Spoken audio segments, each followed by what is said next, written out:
Hello friends. Shashi Agarwal channel के अंदर मैं डॉक्टर शशि अग्रवाल वेलकम। और आज का जो हमारा सब्जेक्ट है इंडियन इकोनॉमी, लेकिन जो टॉपिक है वो बहुत ज़्यादा रेलेवेंट है काफ़ी सारे सब्जेक्ट्स के अंदर, जैसे इंटरनेशनल फाइनेंस के अंदर, बिजनेस इन्वायरमेंट के अंदर, इसी तरह UGC net commerce and management के अंदर और काफ़ी सारे कॉम्पिटिटिव एग्जाम के अंदर। तो ये जो टॉपिक है दैट इज ग्लोबलाइजेशन। अगर आपको मेरा ये एफर्ट सही लगता है तो डू लाइक माय वीडियो, इसको शेयर कीजिए और मेरा चैनल शशि अग्रवाल सब्सक्राइब कीजिए। Before explaining this topic, this is my app एडिसम ऐप, जिसको आप डाउनलोड कर सकते हो, जिसका link I will be sharing in the description box. और इसका बड़ी आसानी के साथ गूगल प्ले स्टोर से डाउनलोड कर सकते हो। ये जो ऐप है रेलिवेंट है कॉमर्स, इकोनॉमिक्स एंड मैनेजमेंट। काफ़ी सारा free study material commerce, economics, management का यहाँ पे अवेलेबल है। और काफ़ी सारे मॉक टेस्ट जो कि आपके कॉम्पिटिटिव एग्जाम के अंदर आपको हेल्प करते हैं, they are also available free. और उसी तरह काफ़ी सारे structured courses, they are also available at a very nominal price. Indian economy का भी फुल फ्लेज कोर्स जो है यहाँ पे अवेलेबल है at a very nominal price. उसका link I will be sharing the description box. तो सबसे पहले हम देखते हैं कि ग्लोबलाइजेशन। देखो, ग्लोबलाइजेशन का मतलब होता है कि जैसे जो सारा संसार है वो एक मार्केट है, एक दूसरे के साथ जुड़ा हुआ है। तो globalisation means the linking of the economy of a country with the economies of other countries. यहाँ पे अपने देश की अर्थव्यवस्था को दूसरे देश की अर्थव्यवस्था के साथ जोड़ना, ताकि उनके अंदर जो है फ्री ट्रेड हो सके, कैपिटल और लेबर की जो है फ्री मोबिलिटी मूवमेंट हो सके। तो यहाँ पे जो मल्टीनेशनल कॉर्पोरेशन है जैसे इंडिया के अंदर, ताकि वो भी इंडिया के अंदर इन्वेस्ट कर सके। तो ग्लोबलाइजेशन का मतलब है कि इकोनॉमीज को एक दूसरे के साथ जोड़ना, इंडस्ट्रीज को आपस में जोड़ना, मार्केट्स को जोड़ना, कल्चर को जोड़ना। तो जिसके अंदर क्या है कि पूरा जो संसार है वो एक मार्केट के अंदर इमर्ज होता है। Globalisation means the integrating the economy of the country with economy of other countries, ताकि वहां पे जब हम दूसरे देशों के साथ अपनी अर्थव्यवस्था को जोड़ लेते हैं, ताकि हम आसानी के साथ जो है चीजें वहां से खरीद सके, चीजें वहां पे बेच सके। ग्लोबलाइजेशन जो है जिसके अंदर क्या है कि जो कि हर एक देश दूसरे के ऊपर डिपेंडेंट है, ताकि ये जो इंटीग्रेशन है वो डीपन हो सके और free flow of trade and services का हो सके। तो ये जो प्रोसेस है that is associated with increasing openness, growing economic interdependence and deepening economic integration with the world economy. कि ग्लोबलाइजेशन की वजह से क्या होगा कि जो कैपिटल एंड टेक्नोलॉजी है वो पूरे संसार के अंदर जो है मूव कर सकते हैं। ग्लोबलाइजेशन का मतलब है कि पूरे संसार को एक ग्लोबल विलेज के अंदर जो है बिल्ड करना। जैसे इंडिया का जब इंटीग्रेशन हुआ ग्लोबलाइजेशन के कारण, तो हम देखते हैं कि जो foreign trade to GDP ratio है, जो कि 2003 और 4 के अंदर was just 24.4, तो ये 2015 और 16 के अंदर इसका जो रेशियो था that was 55 to 55.4%। Globalization is the process whereby social relation acquired relatively distanceless and borderless quality. Globalisation के अंदर पूरा संसार जो है संकुचित मार्केट बन जाता है, पूरे मार्केट के अंदर वो कन्वर्ट हो जाता है। Globalisation means curing of social economic integration and development of all the people of the world through a free flow of goods, services, information, knowledge and people across the borders of the all states. कि जब हम globalisation का मतलब होता है कि पूरी जो इकोनॉमी है दूसरे देशों की इकोनॉमी के साथ जुड़ी हुई है, ताकि वहाँ पे free flow of goods and services, information बड़ी आसानी के साथ फ्लो कर सके, नॉलेज बड़ी आसानी के साथ पूरे संसार के अंदर फ्लो कर सके, और लोग एक जगह से दूसरी जगह बड़ी आसानी के साथ मूव कर सकें। ग्लोबलाइजेशन के जो फीचर्स हैं, liberalisation, free trade, globalisation of economic activity, globalisation of import export system, privatisation, increased collaboration, economic reforms। Liberalisation के अंदर देखो, जैसे इंडिया के अंदर पहले क्या था कि अगर हमने बिजनेस सेटअप करना है तो उसके ऊपर बहुत ज्यादा रिस्ट्रिक्शन थी। तो लिबरलाइजेशन के अंदर जो एंटरप्रेन्योर है उसको फ्री करना कि वो कोई भी बिजनेस और ट्रेड जो है आसानी के साथ सेटअप कर सकते हैं, कहीं पे भी सेटअप कर सकते हैं। तो फ्री ट्रेड का मतलब है free flow of trade relation among all the Nations के जितने भी इकोनॉमीज हैं उनके अंदर कोई रिस्ट्रिक्शन नहीं होनी चाहिए। ये नहीं है कि वो वहाँ पे बहुत ज़्यादा रिजिड और रेगुलेटरी जो है रूल्स एंड रेगुलेशंस हैं जो डोमेस्टिक इंडस्ट्री को प्रोटेक्ट करते हैं। तो यहाँ पे मतलब फ्री ट्रेड हो सके। और उसी तरह ग्लोबलाइजेशन ऑफ इकोनॉमिक एक्टिविटी का मतलब है कि जैसे डोमेस्टिक इकोनॉमी को जो एक वर्ल्ड की इकोनॉमी है उसके साथ जोड़ना। लिबरलाइजेशन ऑफ इंपोर्ट और एक्सपोर्ट सिस्टम, इसके अंदर क्या है कि जो इंपोर्ट और एक्सपोर्ट है उसको भी लिबरलाइज करना। उसके अंदर भी मतलब बहुत ज़्यादा रेगुलेटरी में नहीं, मतलब वहाँ पे भी क्या है फ्री फ्लो हो सके, चीजें आसानी के साथ एक देश से दूसरे देश मूव कर सके। प्राइवेटाइजेशन के अंदर क्या है कि globalisation stands for keeping the state away from the ownership of the means of production and distribution and letting the free flow of industrial trade and economic activity among the people and their corporation।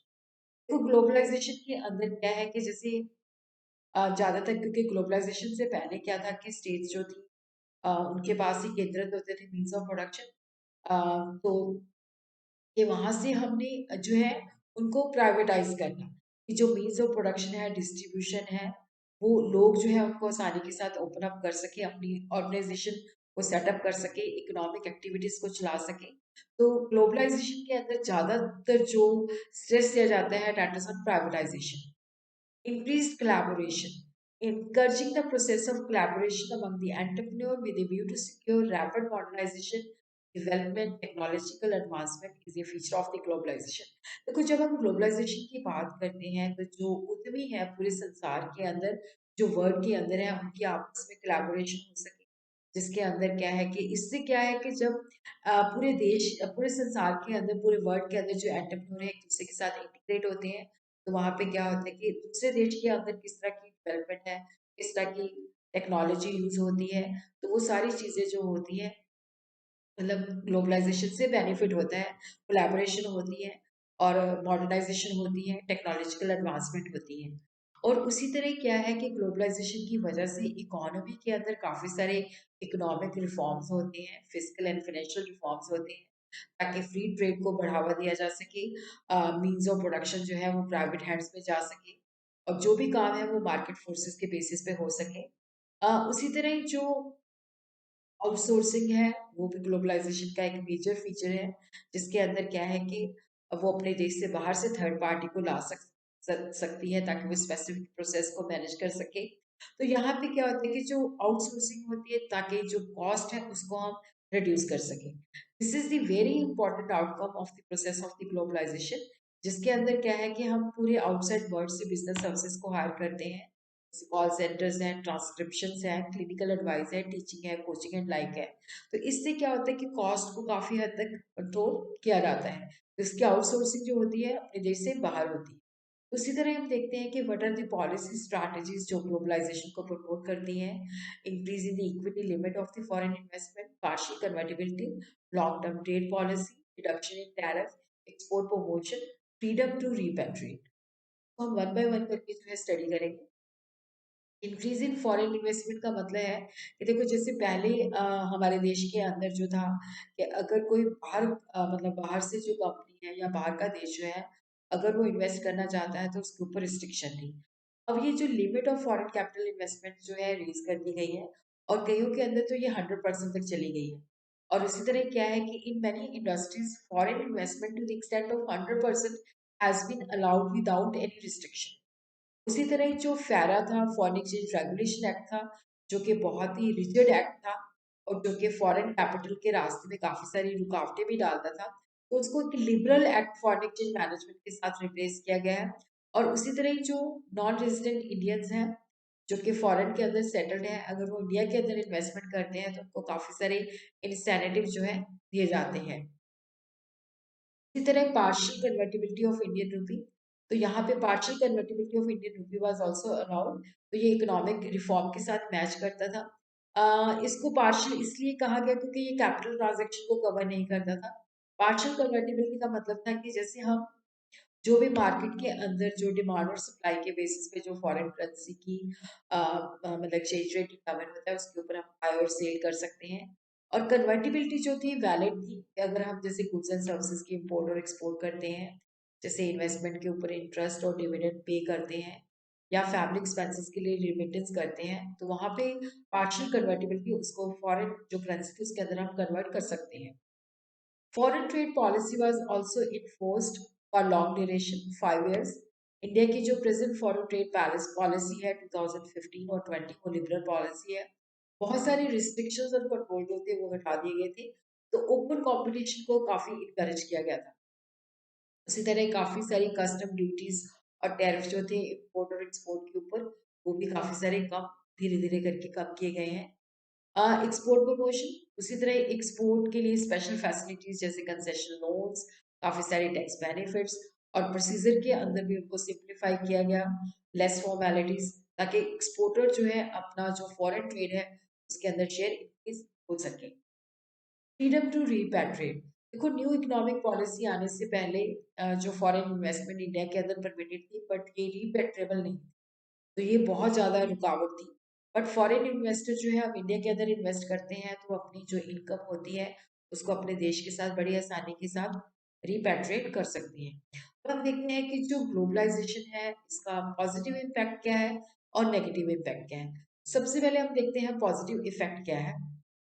Increase in foreign trade, 91 के अंदर जो हमारा foreign trade के अंदर share था, मतलब 91 से काफी ये इंक्रीज हो रहा है, इट वाज जस्ट 13%। लेकिन ये 2015 और 16 के अंदर ये 55.4 था। उसी तरह वर्ल्ड ट्रेड के अंदर जो इंडिया का शेयर था 0.53 था, 95 96 के अंदर 0.60 हुआ और 2004 एंड 15 के अंदर ये 2.28 था।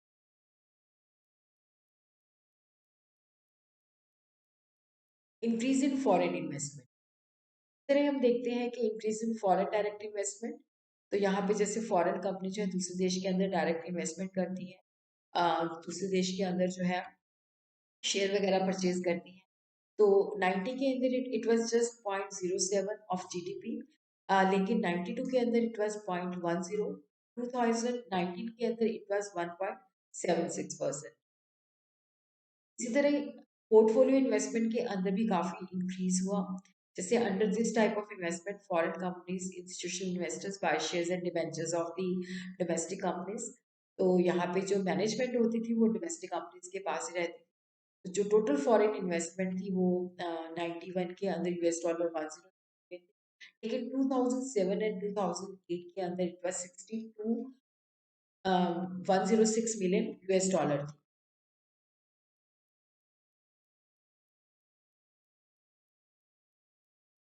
Today, according to the Department of Promotion of Industry and International Trade, equity flow in India stood at US dollar 547.2 billion between April 2000 and June 2021, जिसके अंदर क्या है कि गवर्नमेंट ने ये जो लिबरलाइज किया है और काफी सारे जो नॉर्म्स रिलैक्स किए हैं उससे काफी सारे रिजल्ट्स हमें मिले हैं।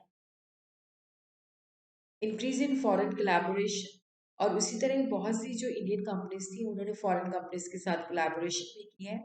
और ये जो कोलैबोरेशन है टेक्निकल कोलैबोरेशन, फाइनेंशियल कोलैबोरेशन या technical collaboration and foreign collaboration both, उसके अंदर भी इजाफा हुआ है। उसी तरह फॉरेन एक्सचेंज के अंदर भी काफ़ी ज़्यादा रिजर्व के अंदर भी इंक्रीज हुई है, तो वो भी काफ़ी सब्सटेंशियली इंक्रीज हुए हैं। 91 के अंदर जो हमारे पास रिजर्व थे वो 4388 करोड़ थे, लेकिन 2017 के अंदर ये 23.79 600 करोड़ है। तो हम देखते हैं कि यहाँ पे 542 टाइम्स जो है इसके अंदर इजाफा हुआ है। उसी तरह एक्सपेंशन ऑफ मार्केट, तो यहाँ पे मार्केट का साइज भी काफी बढ़ गया।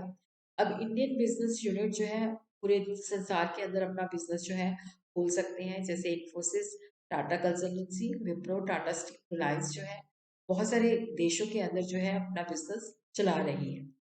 उसी तरह ग्लोबलाइजेशन की वजह से क्या था कि हमारी जो इकोनॉमी के अंदर जो इंडस्ट्री थी, क्योंकि फॉरेन कोलैबोरेशन हुआ तो जिससे क्या है फॉरेन टेक्नोलॉजी आई जो कि ज़्यादा सुपीरियर और ज़्यादा एडवांस थी। और उसी तरह ब्रांडेड गुड्स की भी प्रमोशन हुई। अब ड्यूरेबल गुड्स की तो ब्रांडिंग होती है, इसी तरह जो गारमेंट है, जूसेस है, स्नैक्स हैं, फूड ग्रेन्स हैं, उनकी भी ब्रांडिंग हुई है, तो जिससे काफ़ी सारी क्वालिटी के अंदर इम्प्रूवमेंट हुई है। Development of the capital market, तो अब बहुत सारे फॉरेन इन्वेस्टर जो है इंडिया के अंदर इन्वेस्ट करते हैं। तो यहाँ पे हम देखते हैं कि फॉरेन डायरेक्ट इन्वेस्टमेंट के अंदर भी काफी सारा इजाफा है। ग्लोबलाइजेशन की वजह से सर्विस सेक्टर के अंदर भी काफी सारी ग्रोथ हुई है। उसी तरह क्या है कि ग्लोबलाइजेशन की वजह से क्योंकि बहुत सारी कंपनीज इंडिया के अंदर सेटअप हुई है, तो जिससे क्या है कि एम्प्लॉयमेंट भी जनरेट हुई है। और उसी तरह many multinational corporation have set up their business units in India, और जिसकी वजह से क्या है कि वहाँ पे अट्रैक्टिव सैलरी पैकेजेस मिलते हैं।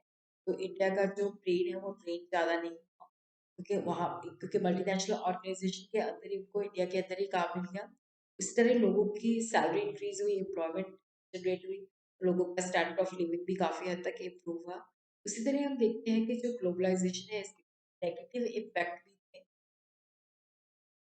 Loss to the domestic industry, globalisation की वजह से फॉरेन कंपटीशन इंक्रीज हो गया।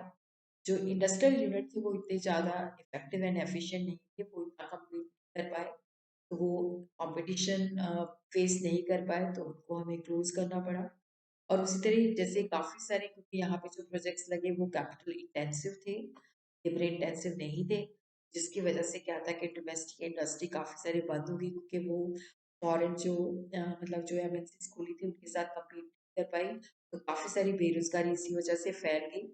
ग्लोबलाइजेशन जो है अनस्किल्ड वर्कर जो है उनको काफ़ी एक्सप्लॉइट करती है, वो लो वेजेस देती है, जॉब भी सिक्योर नहीं होती, उनको काफ़ी घंटे काम करना पड़ता है। तो labourer have to work with these conditions, क्योंकि उनके पास और कोई चांस ही नहीं है, तो लेबर की एक्सप्लॉइटेशन भी बढ़ी है। उसी तरह डेमोन्स्ट्रेशन इफेक्ट बहुत ज़्यादा बढ़ गया है, क्योंकि इंडिया के अंदर जो डेमोन्स्ट्रेशन के लोग जो हैं मतलब वेस्टफुल कंजम्पशन, जो लग्जरी चीज़ें हैं उसके ऊपर बहुत ज़्यादा स्पेंड करने लगे हैं। तो उसी तरह हम देखते हैं कि ग्लोबलाइजेशन की वजह से हमारी इकोनॉमी के अंदर जो अर्थव्यवस्था है उसके अंदर इनइक्वालिटीज बहुत ज़्यादा बढ़ गई, क्योंकि ग्लोबलाइजेशन की वजह से जो मल्टीनेशनल कंपनीज हैं उनको ही बेनिफिट हुआ है, जो बड़े हाउसेज हैं उनको ही बेनिफिट हुआ है, और जो स्मॉल इंडस्ट्री जो है, लेबर इंटेंसिव इंडस्ट्री जो है उसको ज़्यादा बेनिफिट नहीं हुआ। इवन मतलब उनके अंदर जो है उनकी इनकम के अंदर भी इतनी कमी आई है। उसी तरह हम देखते हैं कि ग्लोबलाइजेशन की वजह से जो फॉरेन इंस्टीट्यूशंस थे उनकी भी डोमिनेंस इंक्रीज हो गई है, तो फॉरेन कंपनी जो है उनका मार्केट शेयर बढ़ गया है। और इस तरह जो ग्लोबल कंपनीज हैं ऐसे प्रोडक्ट सेल करती हैं जिससे हमारा कल्चर और वैल्यू सिस्टम भी डिस्टॉर्ट होता है। और इसी तरह जो एमएनसीज हैं कई बार इस तरह के एडवर्टीजमेंट दिखाती हैं जो हमारी यंगर जनरेशन को मिसलीड करती हैं। उसी तरह जो ग्लोबल कंपनीज हैं उन्होंने consumer goods, readymade garments, cosmetic, processed food, soft drink, toothpaste etcetera के अंदर जो है या लग्जरी चीज़ों के अंदर पार्टिसिपेट किया है। उन्होंने इकोनॉमिक डेवलपमेंट के अंदर इतना ज़्यादा रोल नहीं किया। और उसी तरह जो ग्लोबल कंपनीज हैं qualified skilled engineers, technician, experts को करती हैं, और ये जो एक्सपर्ट्स होते हैं थोड़ी देर के बाद जो है फॉरेन के अंदर वो इनको भेज देती हैं, तो जिससे ब्रेन ड्रेन हो जाता है। उसी तरह ज़्यादा प्रॉफिट कमाने के लिए जो ग्लोबल कंपनीज हैं इस तरह की चीज़ें प्रोड्यूस करती हैं जो कि हमारे कंज्यूमर्स के लिए ज़्यादा बेनिफिशियल नहीं। ग्लोबल कंपनी जो है हमारी इकोनॉमिक एंड जो पॉलिटिकल फ्रीडम है, जो पॉलिटिकल सिस्टम है उसके अंदर भी काफ़ी इंटरफेयर करती है। इससे भी क्या है कि मतलब नुकसान होता है। ग्लोबलाइजेशन की वजह से इंडस्ट्री जो है डेवलप सिटीज़ के अंदर ही सेटअप की गई हैं, जहाँ पे ऑलरेडी इंफ्रास्ट्रक्चर अवेलेबल था, तो रीजनल इम्बैलेंसेस भी बहुत ज़्यादा बढ़ गए हैं। और उसी तरह जो एमएनसीज हैं वो टैक्स एवेड भी बहुत करती हैं, जैसे host country impose corporation tax on the income of the company. तो इस टैक्स को अवॉइड करने के लिए ग्लोबल कंपनी क्या करती है, ट्रांसफर अपनी जो दूसरे देशों के अंदर सेटअप होती है वहां पे भेजती है। तो या तो वो अपनी इम्पोर्ट को क्या होता है कि ज़्यादा दिखा देती है, एक्सपोर्ट को कम दिखा देती हैं, तो कम प्रॉफिट दिखाती है, जिसकी वजह से टैक्स को भी अवेड करती हैं।